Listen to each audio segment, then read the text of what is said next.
Okay, thank you so much, everyone, for joining us today. Um, we have a chat and a question and answer feature, and please use the chat to tell us what you do and where you work, and make this um, a community. And we'll have two speakers today, and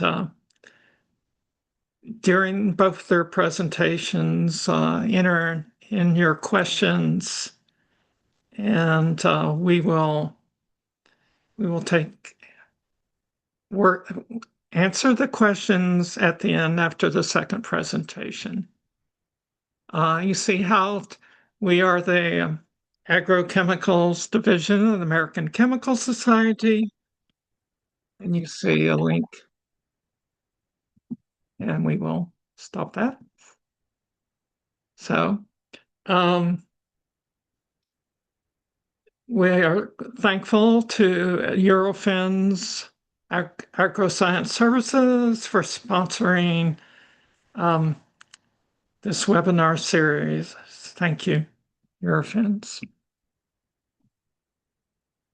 I'm your moderator today. I'm the Vice Chair of the American Chemical Society Agro Division, and I will be your Agrochemicals Division 2026 Program Chair, and we're already up and running and working on that.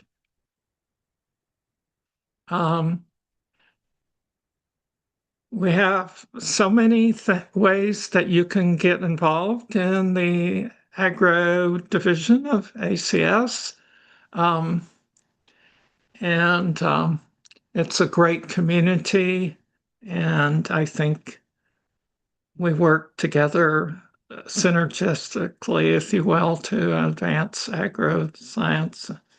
And right now, we're in this organizing the calls for papers for symposia, and there will be an announcement going out for the formal submission of those ideas, which we discussed at our national meeting last week, and more that are coming in, and that'll be coming out soon. And some of the agro division activities, please put on your radar thinking about the award nominations. We have many excellent awardees this year, and you've been hearing from them as well as Tejas and ACS and CNE News awardee. The ACS meeting is next August in Chicago, and I'll be your program chair for that meeting, and see my email there. Please submit your ideas.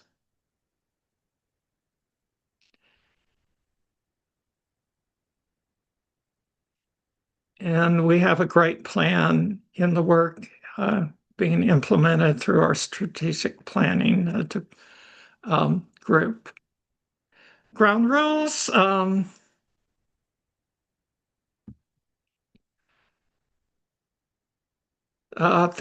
say that you have to hover over Zoom to see the pop-up menu. It actually now looks a little different than what you see here. Please act in a professional, collegial way with each other, and follow these common sense rules. Thank you. Dr. Spencer Waltz is a research chemist at the USDA ARS in the San Joaquin Valley Agricultural Sciences Center. He teaches environmental toxicology classes at UC Davis. Certainly improved our understanding about how biologically active compounds, including fumigants, move through the environment. He's a nationally recognized scientist, and we're happy to have Dr. Walls available to speak to us. With that, we have Dr. Walls. Thank you. Thank you so much for the opportunity. And, I really enjoyed the preceding talk, and I think what the two talks together will give you is a perspective on really how broad this agro division is. And, sometimes as chemists, we hunker down and focus, and focus and focus and focus. But I think my talk is going to be kind of a bigger picture, kind of agricultural chemistry from afar view into the future, which is, I think, what the title of this symposium is all about: the future and sustainability, and what is that? Living and working in California, for the most part, I mean, that's where my two labs are. As Dina said, I work for the USDA Ag Research Service just outside of Fresno, California, at the San Joaquin Valley Ag Science Center, and then up at UC Davis.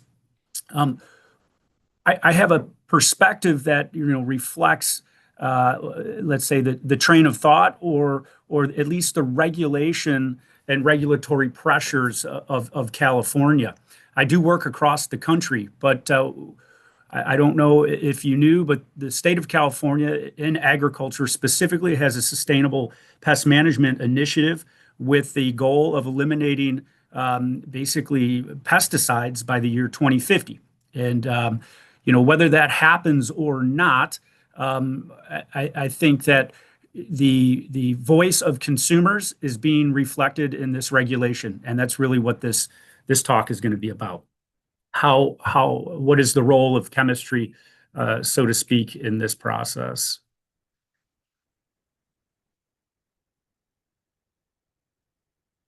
So really, sustainable future. What is sustainability? Who's defining it? And as I just talked about, I'm not going to be focusing so much on the molecules, but rather a macro perspective of sustainability. And if you ask a consumer who basically dictates or formulates policy and regulation, you might have a different answer than if you ask the producers. Consumers, they're really motivated by choice, or maybe they're not, but at least the consumers that I know want choice, and they want all the different types of food available to them at all times, and they want it cheap, and they want it free of chemicals and GMOs, et cetera, et cetera. Now, a producer, to satisfy this consumer demand for choice, pretty much has to make money. If they don't make money, we don't have the choice. And really, this is fueled by globalization. You can argue whether or not globalization is the path forward, but if we get rid of that, then the choice goes away. And I love my Venn diagrams. I think most chemists do. And so what we've got here is kind of the X marks the spot. And because this is a chemistry crowd, I will focus on the chemistry. I suppose there are some engineers and some other technologists and biologists involved in this, but it's really how, as chemists, do we juxtapose this dynamic between the producers and the consumers. And really what my group does is it works in this agricultural trade space. There's a lot of molecules that go into this and a lot of chemistries, but at the end of the day, to get this choice, the trade, it is globalized, and when we move food across political boundaries, we have a lot of considerations of different types of regulations, whether that be county, state, federal, or international. And my team focuses on the science of these trade barriers, but you really can't divorce the politics and the economics, obviously huge drivers here. And essentially what we do is we proactively address these consumer and regulatory demands for the global ag market. This is a Google Ngram, basically tracking the terms through time. And you'll see right after World War II, kind of when globalization took off, we see this skyrocketing of the term invasive. And that is because we are moving food all over and moving pests with the movement of food. This has created a really grand challenge And really what my focus is all about is keep getting bugs out of boxes and to market to satisfy both the producers and the consumers. And what this really comes down to is that pests, whether they microbiological or insects, they particularly, or they only live in certain areas. I mean, we do have some cosmopolitan pests, but for the most part, they are regionalized or localized. Here's a great example. This is the European grapevine moth and the Chilean red mite. We import our table grapes in the winter from Chile and Peru, but traditionally more so from Chile. And we don't want our grape industry, whether that be wine, raisin, or table, we don't want these pests. The last time European grapevine moth got into Napa Valley alone, it cost $100 million to eradicate. And so, there's a lot at work here. For a $500 million a year market to get grapes in the winter, we will do what we can to keep this pest out, seeing that to basically get it out of one county, it took a fifth of that annual economic input. And we work very closely on issues like that, and in particular this table grape issue. And from a snapshot, I don't know how many folks in the audience are familiar with Ag Research Service, but our station in Parlier has been centered in Fresno because of its proximity to specialty crops, the high value specialty crops, and we support about I would say several $billion a year directly in export and trade. And if you look at this input over the years, we're easily above the trillions. And a lot of this, well, all of it really is due to industry support, and that's where our financing comes from. Far more comes from industry support than from Congress. And the money we do get from Congress, a lot of that comes from the Foreign Ag Service. 45 to 55% of my program every year gets its funding from the Foreign Ag Service. And that really just, I present that just to reinforce the concept of how important exports are to agriculture in general, and particularly West Coast agriculture. And I think one of the really unique features of working in Fresno at this ARS lab is our ability to work in this valley of death. I hijacked this slide, but I absolutely love it. And agriculture is really unique, right? And you can do the basic R&D that at a university, but you got to get that to the farmers. And when you're in an area like Fresno and you're surrounded by the farmers and the farm, we can occupy this space, and I think it has a huge deal with our success. I mean, this is why we are able to gain market access. We understand the farmer. We understand what they do, what they can do, and what they can't do, and then adapt the technology towards that end. All right, so this is an important slide because it's got acronyms. We all love our acronyms. Here we've got the trade research demands. All right, so as we're moving food globally, we have a demand for food security, right? Pest-free security, and so we have to use pesticides. We have a demand for food safety. We have to use antimicrobials, and the amount of the chemicals that we have to use is extremely regulated. And if you ask most consumers these days, they don't want any chemicals. And of course, as chemists, well, this is preposterous. I call this the agricultural conundrum. We've got to use these biocidal chemicals, but we can't. And I don't care if you dress them up as biologicals, it's still the chemistry at the end of the day, for the most part. Okay, so these acronyms, back to them here. We've got kind of sanitary, phytosanitary. This is that space between food security and food safety. We have disinfection byproducts of food. This is a huge new emerging area. How disinfectants adulterate either other anthropogenic input chemicals or the natural chemicals already on the food stuff. And then, of course, we have maximum residue levels, which is what we use to enforce whether or not our pesticide labels were followed correctly. And another kind of big picture concept to hammer home this challenge. All right. So here's another timeline. This is the human population. And right around, 1915 or 12, Fritz Haber invented fertilizer. And wow, that was like a major, major advent.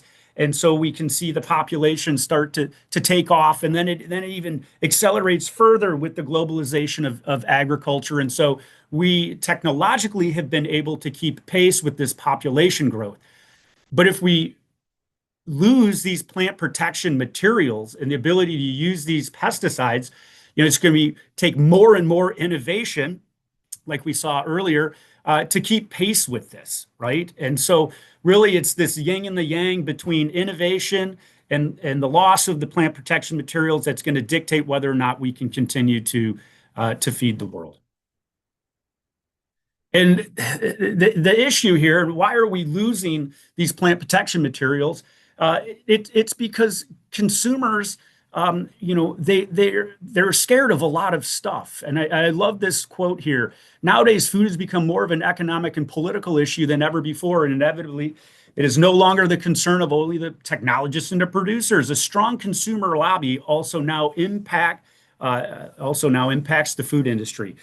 Rational opinion and expectations of consumers should not be ignored. However, public perceptions are unfortunately not always in agreement with the results of scientific analysis. So as chemists, we can scream till we're blue in the face, but it really doesn't change the fact that what we need is outreach towards consumers and ultimately regulatory policy, right? And these fears that I think some call them emotions, I call them fears. I mean, there's some big ones, right? Like, I mean, a fear of insects and microbes. Like, okay, that's great. That keeps chemists in business, so to speak. But they're also scared of poison and radiation, and GMOs and money and change and then of course chemicals. And then really, so few people are in touch with what goes on a farm. And then now with a lot of this, technologically, technological advancements, if you want to call it that, folks aren't willing to explore these things really anymore. And so that's a big issue as well. And back to this chemophobia, right? I mean, this is a reality. And whether it's the chemistry industry, chemical industries, or the agrochemical sector. I mean, we've done, I would say, a fairly lousy job of extension and outreach, but at least people are studying this stuff now. I love this. Chemicals are like people. Some are good, as some are bad, and most are in between, right?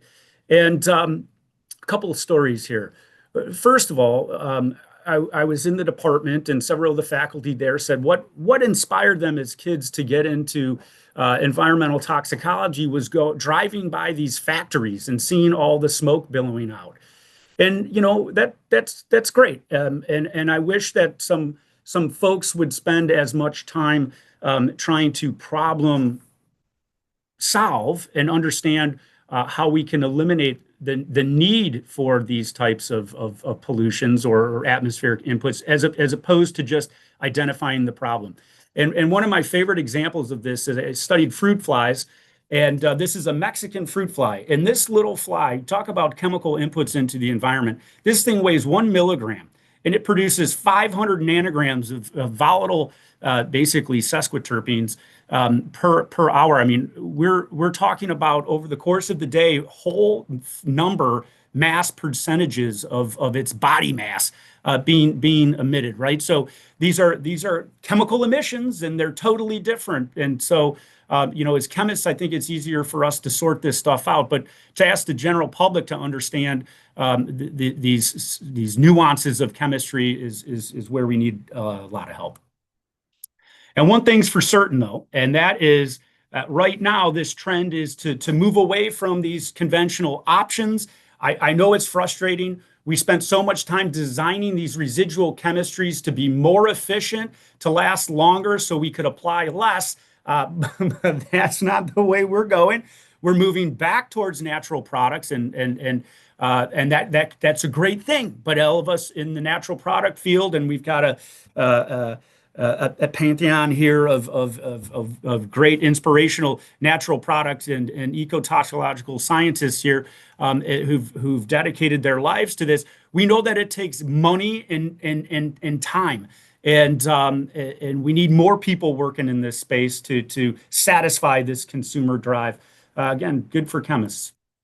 And so my one slide take home here, you could cut me off right now, but the point is that if we are going to allow these natural systems and more natural molecules and IPM in general to take root, then we still need to guarantee that there's no bugs in a box, so to speak, and that we can market our fruit and make money, or else there will be no farming. And I think one of the ways we can do this is by taking more advantage of post-harvest treatments to keep those bugs out of the box. I particularly focus a lot on fumigation. The rest of the talk will cover kind of its contribution to my program and methyl bromide alternatives in general. Still very, very important. And I think fumigation is critical because it allows us to address this consumer and regulatory demand for no food residues. All right. I mean, think about fumigants for a second. If you were to design the perfect pesticide, right? It's got high fugacity, which means we know where it's going predictably, and we can therefore control it with engineering where it goes and et cetera. It's highly effective with virtually no variation, right? This is what gases do. They diffuse.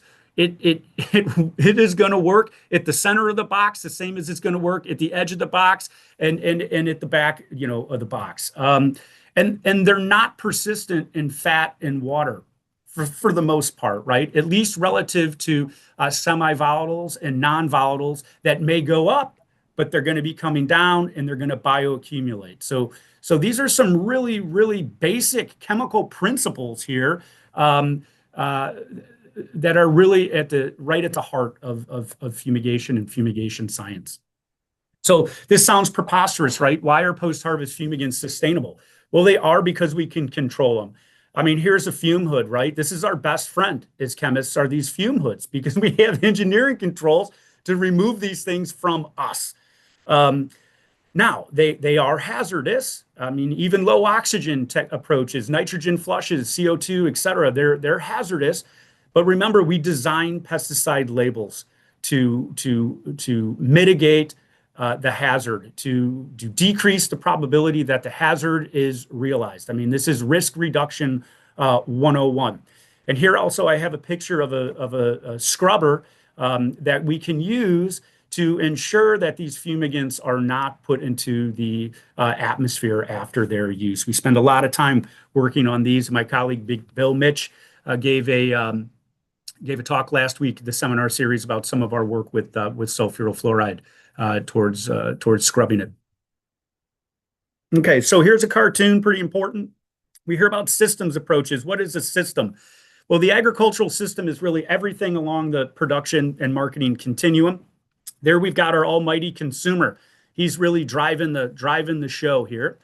And the way we approach this is by thinking to ourselves, I mean, hey, that post-harvest opportunity, it's right by the consumer. And with these post-harvest treatments, we're going to get our reproducible efficacy. And it's going to also be where the logistics and operations are already bottlenecked, right? So we can do more with less, essentially. And very importantly here, we're working from relative uncertainty during the production process to certainty as we go through the packing process, right? And this concept should be very familiar to chemists, right? This is like building a molecule. This is retrospective inspiration here. We've got E.J. Corey. This is what he won the Nobel Prize for, working backwards from certainty through uncertainty. And this is the same approach we're essentially taking with marketing fruit and food, right? And this really is, I think, a perfect illustration of what I'm talking about. When you think about spraying semi-volatiles or non-volatiles in an orchard. And I know we're getting better and better and better at this, but we're really talking about a process that may not even impact a insect on the bottom side of the leaf. Certainly would not cover leaves equally from the top of the canopy to the bottom of the canopy to the inside of the canopy. There's a lot of variation. This is high dispersion, lots of variation in field treatments.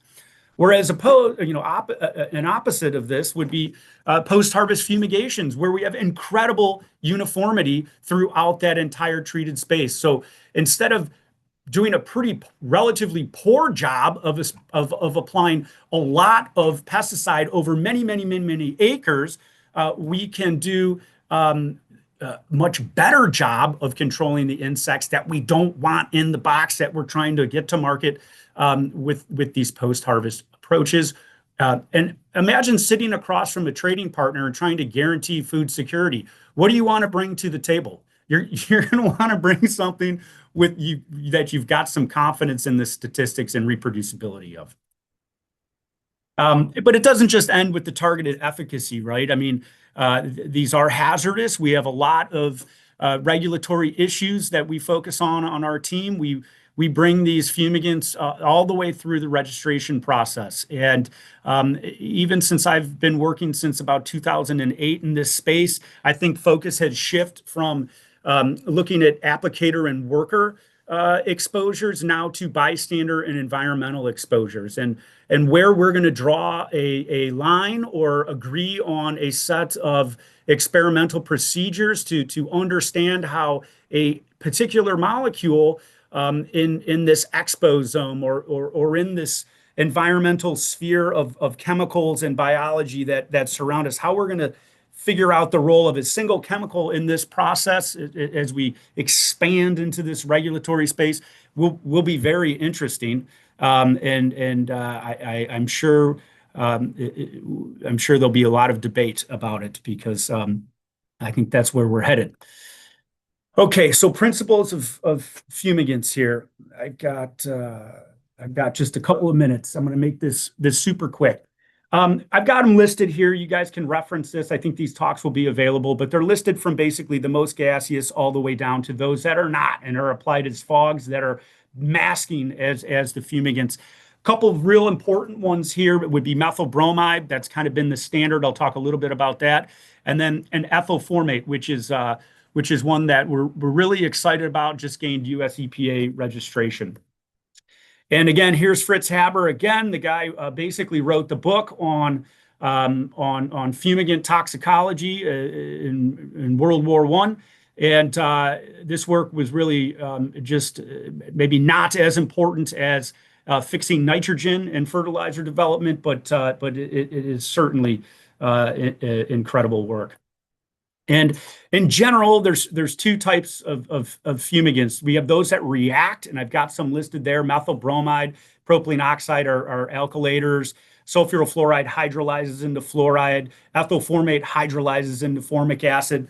And then we have these reduced forms, like your phosphine and your hydrogen cyanide, who really work more electrochemically.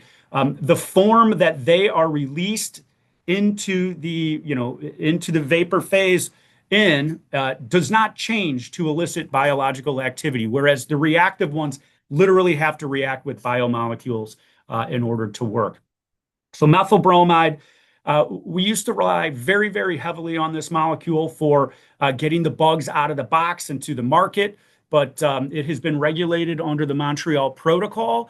Just very quickly, because I know we're getting short on time here. Those methyl bromide levels are nearly back to pre-industrial levels. And I think that you will see in cases where it's required, particularly with invasives, where there needs to be a rapid response, a continued use of methyl bromide for quarantine purposes, which is still allowed. As far as summarizing all methyl bromide research into 2 slides, the reality is there's been no drop-in replacement.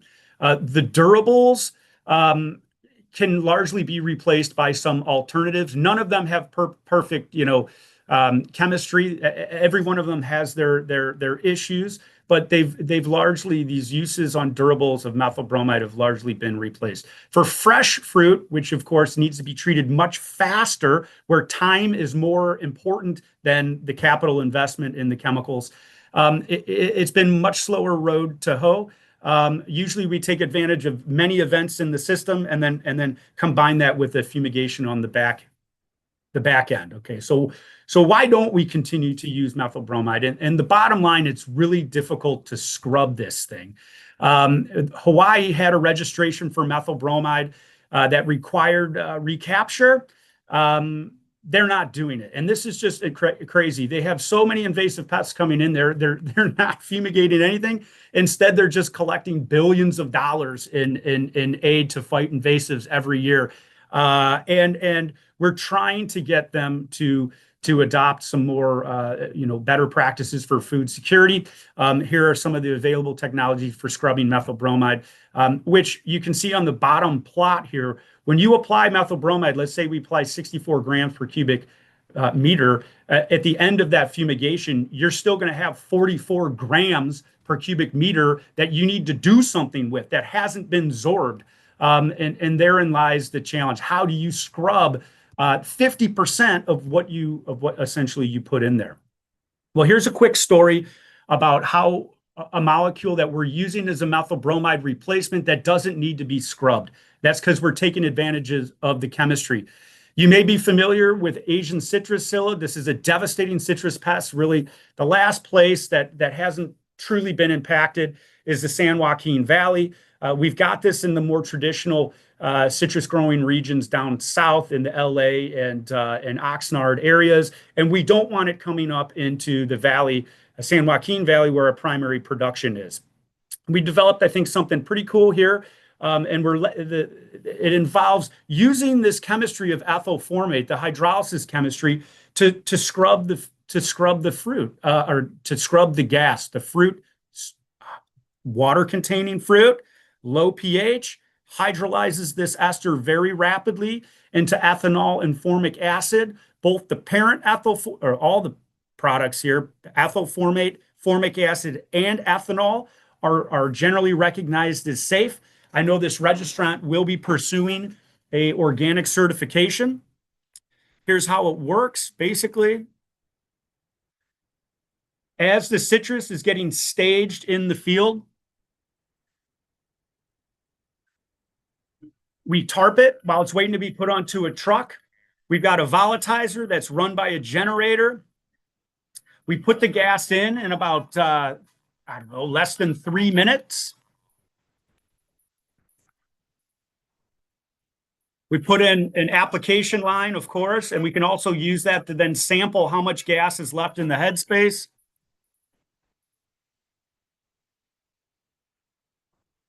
Try to speed this up here. Seal up the tarp.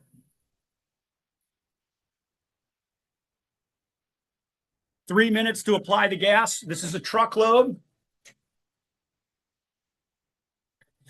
We let it sit there and we let the fruit go to work on this. Now, at this time, the insects are warm. They're very easy to control, the psyllid and really all the other surface pests.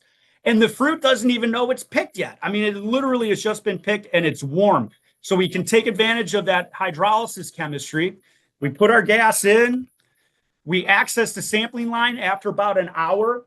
We'll see that the gas curve just completely disappears, breaking down into ethanol and formic acid, which are already in the fruit to begin with. Ethyl formate naturally occurs in the fruit. And then once it's below 100 part per million, we're within the OSHA guidelines, and really the tarp can be removed and the product safeguarded. And we call this approach a total utilization because we're applying the gas, we're monitoring the exposure, putting in just enough to make sure we've got the insect control. And after an hour, the gas is gone, and we've done what we need to do. Oh. And what's really cool about this is that This will also control some of our key export pests, all the thrips, all the mites. Nothing works better on mites than ethyl formate, Asian citrus psyllid scale. All of these issues to our export market are going to be taken care of with this ethyl formate fumigation. So we'd like to parlay this domestic treatment that allows for movement of citrus in and around California into actual export market access. And really what's neat here too is that right now, the way we're moving this fruit is by applying contact insecticides. It's called spray and move. Contact insecticides to control the Asian citrus psyllid, watching the PHI, then sending workers in to pick fruit that was just sprayed. This is an option that will completely eliminate the need to spray and then send workers in to pick. It'll allow IPM to rebound, but it'll still keep all those bugs out of the box. So thank you very much again for allowing me time to tell a little story here. And with that, I'll sign off. Thank you. We had a couple questions early on, particularly about the costs of setting up the automated laboratory setup, right? I know, Tejas, you don't want to necessarily give away the candy store and an answer like that. So, for you, Tejas and Spencer, what do you think we should consider as when it comes to setting up automation in your laboratory programs? No, I think it's great, and what a powerful tool for screening these valuable chemistries. I mean, even just even doing automated. I mean, essentially, right? We've automated the analytical procedures for with HPLC and GC for all these years, but now if we can go in and use these techniques to automate the synthetic process and design, I mean that's now we're cooking. Right. Answer a clarifying question from the audience, Justin Heuser. Is California moving away from all pesticide usage in 2050 or just the registered pesticides? Well, I would encourage you to Justin to look up the regulation, the proposed roadmap, they call it, towards sustainability. They're starting with what they have deemed high risk pesticides. It's really a push towards IPM with this very, I'd say, lofty goal of eliminating, pesticides is, I believe, the word that they use. And I think I think that there's an altruistic, motivation for this, but I think, there's definitely going to be a balance between, reality and what we can do, and what actually happens moving forward. So I think for a lot of folks, just stay tuned to how the situation here in California pans out. The last one would actually be about data visualization, actually. Do you have any tips on data visualization? I guess I'm most excited about kind of reinvigorating, I guess, natural product discovery. I think that's something that's gonna happen, and using these approaches for screening and discovery as well as for design and optimization. But I think that seeing a resurgence in chemistry. I mean, think about many of the faculties across the country, in government labs, for that part, in the 60s and 70s, invested really heavily into understanding these biological systems and the natural chemistries, and then that kind of fizzled out. But I think this is going to be coming on strong, and taking it, keen advantage of all the new AI technologies. Great. Well, we're past the top of the hour, so I better kick it back to Dina to close us out. Thank you, Salito. I actually I had one question, but I'll just say it, and we can maybe talk about it offline, but because we are running over. But I was just thinking about all the ways that forces are trying to control information and how uh, research that is done is kind of steered in certain directions depending on where the funding is available and this sort of thing, and how that impacts and creates challenges for the use of AI. And that's too long of a question to answer right now, but I'll just throw that out there. We can talk about that later. But anyway, so I wanted to call your attention and thank you, both of you, Spencer and Tejas, for great presentations. Our next webinar is coming up on Wednesday, October 15th on radio labeling and plant metabolism from design to discovery, I think it is. On November 12th, we have co-organized with ACS History Division on the history and sustainable future of phosphorus. And these are going to be two really, really interesting presentations. So mark that on your calendar.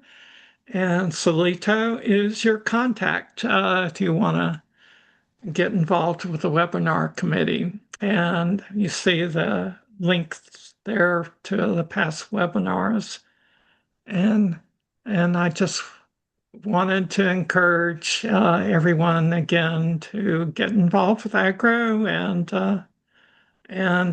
membership is only I think $16, and you don't necessarily have to be a ACS member to join agro. So please get involved. Thank you, and have a wonderful afternoon, everyone.